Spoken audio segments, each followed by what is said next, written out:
This here's a V4 two-stroke Z1 crank, 1400cc two-stroke water-cooled heads. I'm converting in this Johnson Edward outboard engine magneto, and we're going to put in some kind of frame. Right now this is a mock-up. It's a snowmobile racing engine built by my good friend the past Tom Terhune. I'm going to see how fast I can make this puppy run.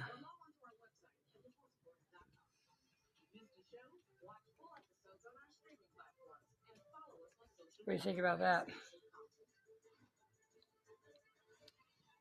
I do the alignment, make it all fit. Water pump needs a pulley off the crank, but she'll get there. 4 VW carbs. Yes, sir.